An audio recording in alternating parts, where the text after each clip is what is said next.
Oke, assalamualaikum warahmatullahi wabarakatuh. Salam sejahtera buat kita semua. Om Swastiastu, Namo Buddhaya, salam kebajikan. Baik teman-teman ya, saat ini saya mencoba untuk menjelaskan tentang pertanyaan-pertanyaan yang sudah kalian ajukan. Nah, untuk pertanyaan pertama, kedua, dan ketiga sudah sempat disampaikan di YouTube channel saya, sudah saya record juga. Nah, next ini adalah pertanyaan untuk yang nomor 4 ya, yaitu dari Bisma. Pertanyaannya adalah to how to avoid nervous ya when speaking in English with other people. Gimana sih caranya biar nggak nervous saat ngomong bahasa Inggris dengan orang lain? So the way is biar nggak nervous adalah sepengalaman saya ya, biar tidak nervous adalah melawan nervous itu sendiri. Oke, contohnya gimana? Misalkan kita nervous ngomong sama orang dalam bahasa Inggris, cara terbaiknya justru adalah ngomong dengan orang. Kenapa? Karena kalau kita tidak pernah break that barrier ya, batasan itu atau nervous itu, yaitu akan tidak akan pernah selesai gitu kan. Jadi nervous itu akan hilang kalau kita sering praktek dan mulai terbiasa. Oke, memang kalau misalkan ini kayak rada brutal gitu ya tipsnya, tetapi I think it's really works gitu. Ini hal yang sangat-sangat mempan sih menurut saya, karena pengalaman saya kayak gitu. Ketika saya takut sesuatu, I try to do that gitu kan. Saya mencoba melakukan itu, dan setelah mencoba melakukannya, kepedean itu makin lama makin muncul. Nah, yang kedua adalah coba mindsetnya diubah teman-teman. Oke, mindsetnya diubah bagaimana maksudnya? Jadi kalau awalnya mindsetnya adalah bahasa Inggris harus bagus, harus dipahami oleh orang lain, harus benar-benar perfect in the first time. Nah, itu ubah dengan mindset belajar. Nah, namanya belajar berarti harus siap menerima salah atau diketawain atau apa-apa. Jadi anggap itu adalah proses belajar, ongkos belajar untuk entah diketawain orang atau dibilang soal dan sebagainya. That's okay. Ya, that's okay. Oke, saya kira itu. Nah, tentu kalau kita mau makin pede adalah tetap terus belajar. Kenapa? Karena semakin ahli kita, maka akan semakin pede gitu kan.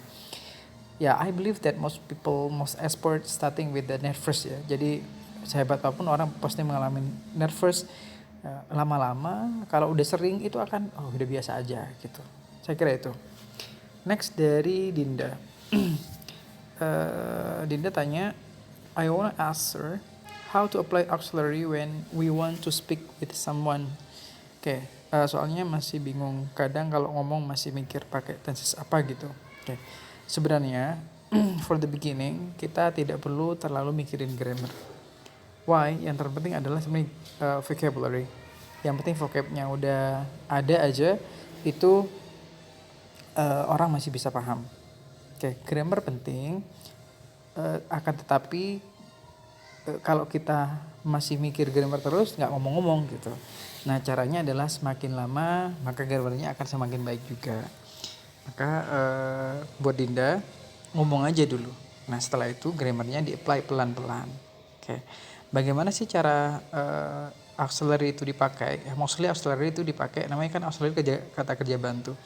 Nah, biasanya dipakai ketika negatif sama kalau misalnya auxiliary do, does ya, misalkan yang basic lah ya, do atau does, itu bisa dipakainya, atau did, dipakainya ketika negatif sama sama pertanyaan ya, sama questions. Oke. Misalkan gini, I like banana, ketika pakai auxiliary itu menjadi I don't like banana. Then misalkan do I like banana atau do you like banana, itu baru auxiliary digunakan. Oke.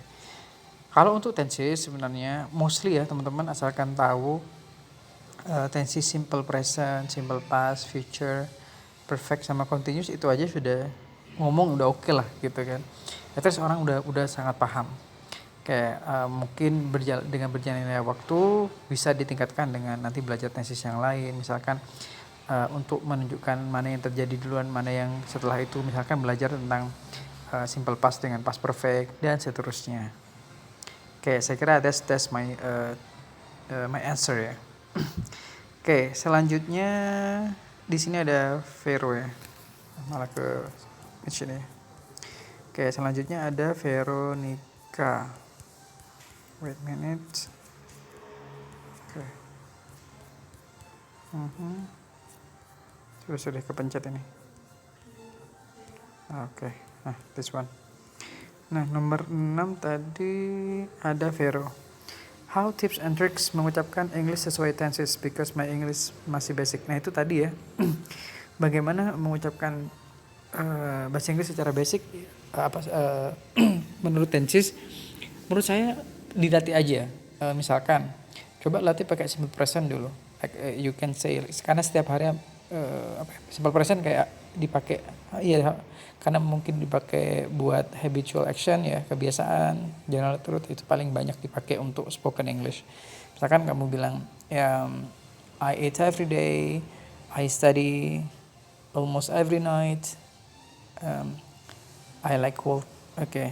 Misalkan I like swimming dan sebagainya. Jadi semua yang tenses present diucapkan dulu, setelah itu praktek yang pas. Misalkan intinya kan pakai verb 2 atau kalau to be pakai was were.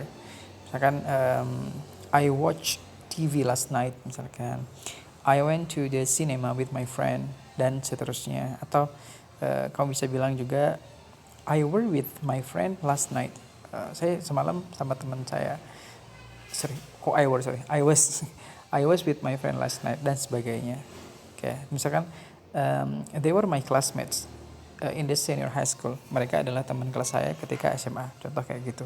Jadi dilatih tensesnya satu dan sebagainya. Nah, setelah memang udah fase minimal 5 basic tenses itu, maka diterapkan sama teman, sama orang lain. Mungkin kayak sekarang mungkin kayak Ome TV, mungkin kalian punya teman chat di Instagram, Twitter, terus ngajak video call, itu akan good for you. Roy Chandra Dinata asking about, izin bertanya, cara mudah memahami orang bule yang berbicara bahasa Inggris yang sangat cepat, sementara itu saya sangat bingung dia ngomong apaan begitu, Sir. Nah, bagaimana caranya? Sebenarnya cara untuk paham bahasa Inggris ya, yang boleh ucapkan adalah sering dengar, listen a lot, itu yang paling simple ya. Banyak-banyak aja mendengarkan. Kenapa? Karena nanti terbiasa. Nah, yang kedua, kita belajar kayak bagaimana mereka mengucapkan bahasa yang biasanya di linking. Salah satunya dia digabung-gabungkan. Kayak misalkan back up bacanya back up. Nah, terus ada aspek-aspek lain yang mungkin dilebur, kadang di silent juga. Kayak misalkan T itu sering di silent. Contohnya adalah listen, ya aslinya listen, tulisannya kan bacanya listen, atau 20, some people ngomongnya 20. Nah itu sih sebenarnya. Pertama adalah sering aja dengar, nanti belajar bagaimana beberapa kata itu soundsnya memang sedikit berbeda.